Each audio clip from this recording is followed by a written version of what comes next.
I'm Tracy Brabin. I'm the MP for Batley and Spen and Labour's Shadow Minister for Early Years. And it's my ambition to build a world-leading early years sector. I became an MP, as was said, for the first time in 2016. And before that, I spent a number of decades, I won't say how many, as an actor and a writer. Now, having a look at the programme for today's speaker, I can see we've got a packed schedule and lots of incredibly interesting and intriguing issues to get into. My contribution is going to be about childcare and early years education. In recent years, there seems to have been a move from political parties to offer an increasing amount of funded childcare. Too often, the promotion of initiatives such as the government's 30 hours of free childcare focuses entirely on employment and getting families back to work.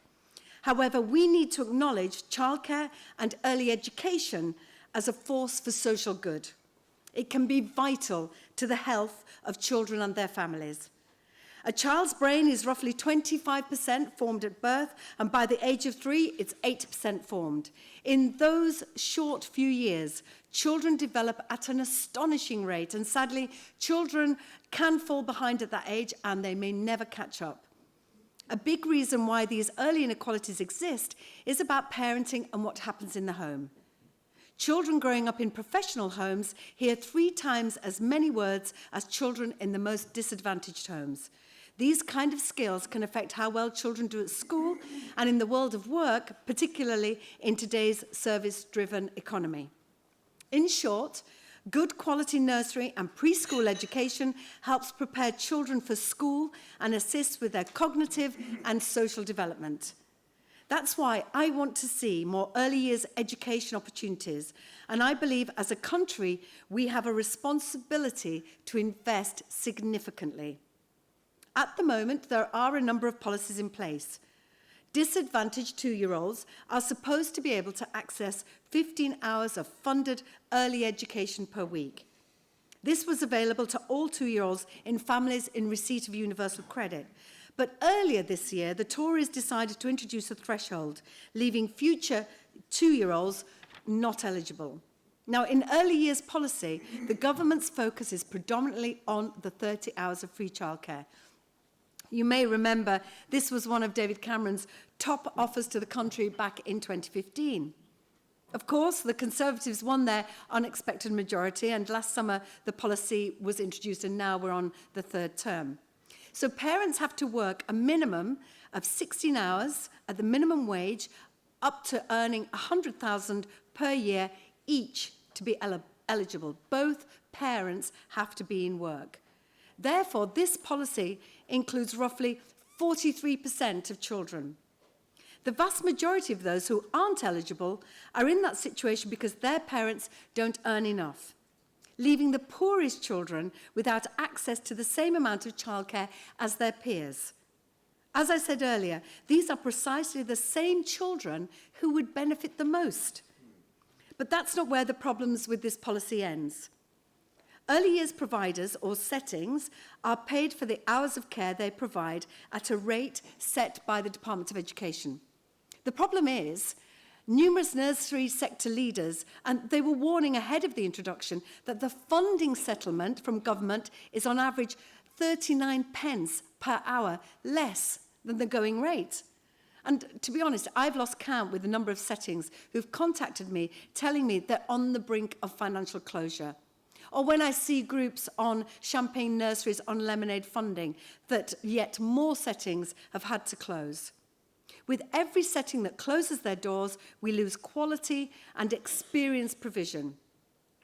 I've travelled the country meeting practitioners, and they are some of the most dedicated and passionate people I've ever met. When one is forced to close its doors, their opportunity to change a young person's life is gone too. And what really gets me is that charities, businesses, think tanks, sector organisations, and even a parliamentary select committee have said that this policy needs more money. But parents have been promised 30 hours of free childcare, and that's what they expect. So settings know that the funding is inadequate, but can't risk losing the parents. So they're in a catch-22. As I mentioned, this is the flagship government policy in early years, but too focused on getting women back into work. Economics, not education. For me, we should be looking at this sector as early years education. Education that's as important, if not more vital, than primary or secondary education. Those precious early years that bring benefits to children's health and the health of the wider community, where the path to fairness and opportunity can either begin or be lost. In the context of what could be, I find it so frustrating that the government seemed determined to be able to tick the policy off as something achieved without true acknowledgement of its problems. But I don't believe it has to be like this. And if I'm going to stand here and criticise the government, it's only fair to be asked what I would like to do in return.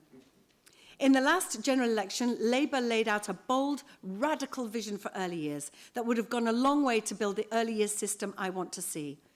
Our manifesto included commitments to extending 30 hours to all 2-year-olds, but crucially, dramatically increasing the funding for the hourly rate and work with the sector to make sure it is working in the families and the children's interests.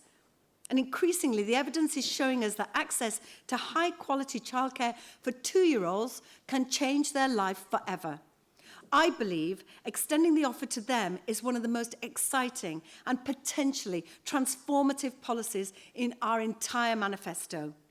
We'd also overhaul the existing childcare system in which subsidies are given to the parents who often struggle to navigate their options, transitioning to a system of high-quality childcare in mixed environments paid for by direct government subsidy.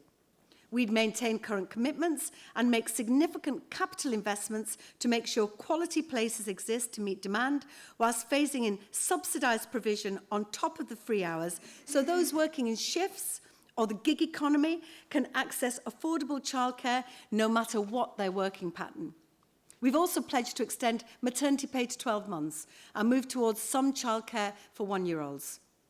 And I want to transition to a qualified, graduate-led workforce for early years by increasing staff wages and enhancing training opportunities. Training that's increasingly expected of settings rather than being provided by local authorities. I'm working on building on what we've set out and look at new areas where we can make the greatest impact, like the gap between the end of maternity leave and the beginning of full-time education. The lack of provision at the moment means families who need to get back to work are forced into a choice of ad hoc work or expensive childcare. Ensuring creative activity like painting, singing, role play is part of this early education. Play enables children to develop resilience, problem-solving skills, and emotional intelligence from a young age, traits that will be needed more and more as the nature of work changes around us. It was Jim Callaghan that said in 1976 at Ruskin College that he wanted a child's personality to flower in its fullest possible way, and I truly believe creative play enables that to happen. So let's make sure children are able to access it. And as I said at the beginning of this speech, I wanted to build a world-leading early years system that is the envy of the world, and I really genuinely mean that. A system that looks at children and asks, what can we do in those first few years that'll help you for your entire life? It's ambitious and bold, but I believe we can do it because this country's achievements are so often determined by what it sets its mind to. Like Sure Start. I'm sure I don't need to tell anyone here of the benefits that those services bring. But let's remember what they did for the most disadvantaged children. Attending a Sure Start meant children were less likely to be overweight by the time they were 5. They were in better health, had less chaotic home lives in comparison to their peers who didn't have access to the centres. And mothers using the programme also provided a more stimulating home learning environment for their children, disciplining them less harshly and being more satisfied with life.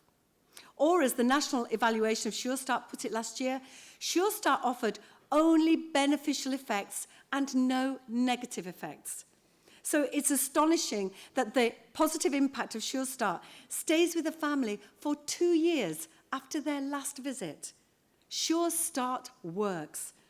Given all of these benefits, and against the backdrop of evidence overwhelmingly showing that it's mothers' mental health and the bonding between mothers and their children and the home learning environment for the first 5 years of life, the foundation years, that determine whether poor children will grow up to be poor adults. Sure Start was designed to support these vulnerable and hard-to-reach families. So it's absolutely shameful that 1,200 centres have closed their doors since 2010. And the sad truth is, we may not know the full damaging impact that these closures will have for many years, until babies turn 18 or even older. But I can tell you, it is not a risk I am comfortable with. And I'm really proud that we want to ring-fence £500 million a year and reinvest in Sure Start for the Future programme so that they can get back to what they do best, changing lives, which is something I hope you know I am passionate about from my contribution today. By investing in our early years, in just about every way imaginable, health, happiness, poverty reduction, education and employment, we will see a positive return. And I believe it's in our sights. So let's make it happen, because our country needs it, our children need it, our families need it. Thank you.